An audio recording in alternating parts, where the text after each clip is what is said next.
Hi friends, welcome to our YouTube channel education concepts. రీసెంట్గానే మనకి government of India నుంచి ఒక జాబ్ నోటిఫికేషన్ రిలీజ్ అయితే అయింది. ఈ నోటిఫికేషన్లో చాలా కేటగిరీలకు సంబంధించినటువంటి పోస్టులు ఉన్నాయి. అయితే అవన్నీ కూడా మనకి యూస్ఫుల్ అయితే అంటే అవన్నీ కూడా మనకి యూస్ఫుల్ అవ్వవు. బట్ ఇదే నోటిఫికేషన్లో మనకి జూనియర్ అసిస్టెంట్కి సంబంధించినటువంటి కొన్ని జాబ్స్ ఉన్నాయి. వాటికి ఎనీ డిగ్రీ క్వాలిఫికేషన్తో అప్లై చేసుకోవచ్చు.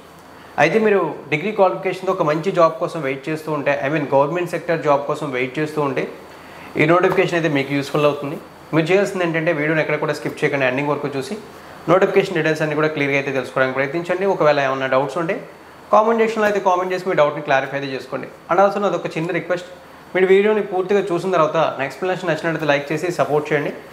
ఎందుకంటే ఈ జాబ్ నోటిఫికేషన్ ఇన్ఫర్మేషన్ మరింత మందికి రీచ్ అవ్వడానికి మీరు చేసే లైక్ చేసి సపోర్ట్గా అయితే యూస్ అవుతాయి.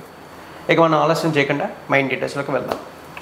మెయిన్ డీటెయిల్స్లోకి వెళ్తే ఇప్పుడు దాకా మీకు నేను చెప్పినటువంటి జాబ్ నోటిఫికేషన్ చూసుకుంటే ఇండియన్ ఇన్స్టిట్యూట్ ఆఫ్ టెక్నాలజీ ద్వారా నుంచి రావడం అయితే జరిగింది. ఇక్కడ నేను అండర్లైన్ చేశాను చూడండి.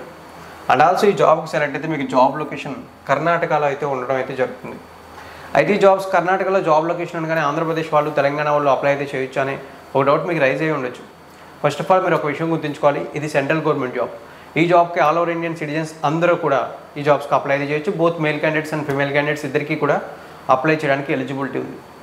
అయితే నోటిఫికేషన్ని ఆన్లైన్లో 26th ఆగస్ట్ అంటే లాస్ట్ మంత్ 26th రిలీజ్ చేయడం అయితే జరిగింది. బట్ ఇప్పుడు మనం ఈ నోటిఫికేషన్ డీటెయిల్స్ తెలుసుకుంటున్నాం, ఎందుకంటే ఆన్లైన్ అప్లికేషన్స్ అనేవి రీసెంట్గానే యాక్టివేట్ అయ్యాయి కాబట్టి.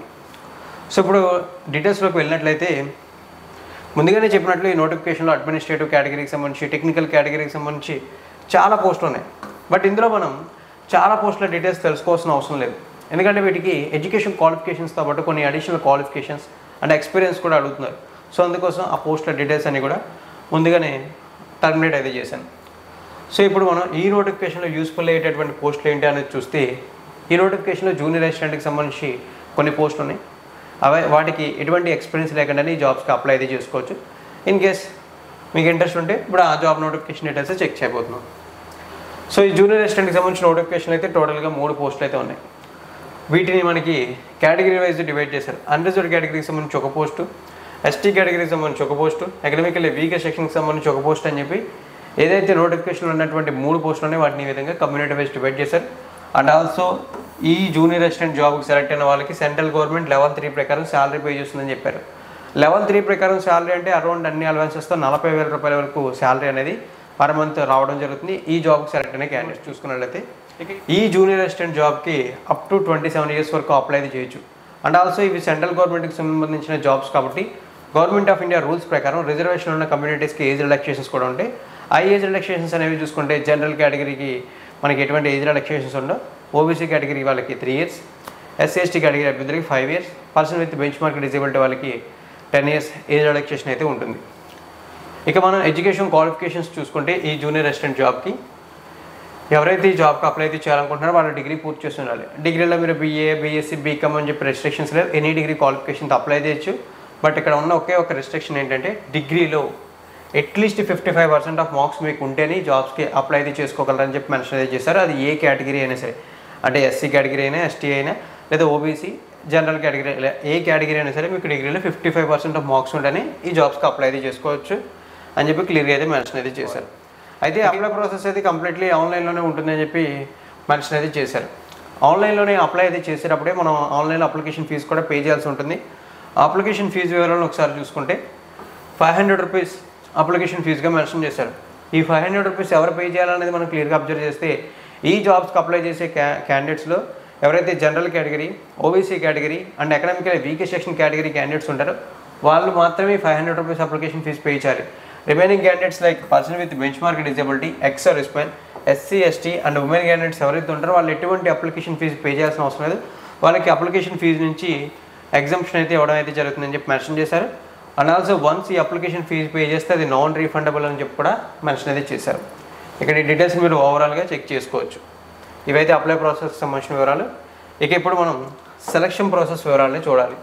అయితే ఇక్కడ సెలక్షన్ ప్రాసెస్లో పోస్ట్ నేమ్ మెన్షన్ చేయకుండా selection process for pay level 3 and 6 అని చెప్పి మెన్షన్ చేశారేంటి అనేది డౌట్ రావచ్చు కదా. ఏవైతే నోటిఫికేషన్లో జాబ్స్ ఉన్నాయో వాటిలో ఏ జాబ్స్కి అయితే శాలరీ లెవెల్ 3 నుంచి లెవెల్ 6 బిట్వీన్ ఉంటుందో ఆ జాబ్స్ అన్నింటిలో కూడా సెలక్షన్ ప్రాసెస్ సేమ్ స్టేజెస్లో ఉంటుంది. అవి టెక్నికల్ పోస్టులు అవని, అడ్మినిస్ట్రేటివ్ కేటగిరీ పోస్టులో ఉన్నాయి. వాటన్నిటిలో కూడా సెలక్షన్ ప్రాసెస్ అలాగే ఉంటుంది. బట్ అయితే మనకి ఓన్లీ జూనియర్ అసిస్టెంట్ పోస్టే కాబట్టి ఆ జాబ్కి పే స్కేల్ అనేది లెవెల్ 3 ప్రకారం ఉంటుంది. అంటే సెలక్షన్ ప్రాసెస్ కూడా ఈ విధంగానే అయితే ఉంటుంది. సెలక్షన్ ప్రాసెస్ ఎలా ఉంటుందంటే 2 స్టేజెస్లో ఉంటుంది. First of all written test 1, తర్వాత రిటన్ టెస్ట్ 2 అయితే ఉంటాయని చెప్పి మెన్షన్ చేశారు.